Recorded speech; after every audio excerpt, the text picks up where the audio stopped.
ஆஹா, ரொம்ப நாள் கழிச்சு கல்யாணத்துல பிரியாணி போட்டிருக்காங்களே, இன்னைக்கு இருக்கேன்.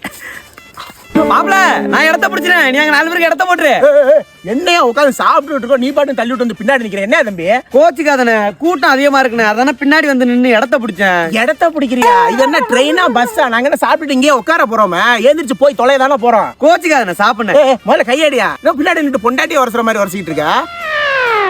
கொப்புறாவனா, என்னடா பிரச்சனை உனக்கு? ஆனா சிக்கனா மட்டனா தானே. அடுத்து நீ உட்காருவினா உனக்கு கொண்டாந்து கொட்டு வாங்கினா மன்னிச்சுக்கண்ணே. நீ மட்டும் இல்லடா, எல்லா கல்யாண வீட்லயும் பந்தியில உட்கார்ந்தாலே பின்னாடி வந்து சொறிறது போட்ட மொய்க்கு எங்களை நிம்மதியா சாப்பிட விடுங்கடா. விட்டு தலை மேல இலைய போட்டு சாப்பிடுவாங்க போலயே. மாப்பிள்ள என்ன உனக்கு இடம் கிடைக்கலையா? எங்க மாப்பிள சோத்துக்கு செத்தனா இருப்பாங்களே, எந்திரிக்க மாட்டேங்கிறான். யாரா சோத்துக்கு சத்தமா? அப்ப ஒன்னான சொன்ன உட்கார்ந்ததுல இருந்து என்ன நிம்மதியா சாப்பிட விடாம சத்தமா போடாங்கிட்டு இன்னைக்கு ஒரு முடிவோட தான் நாங்க இருந்து போறேன். மாப்பிள இடம் கிடைச்சிட்டுறா.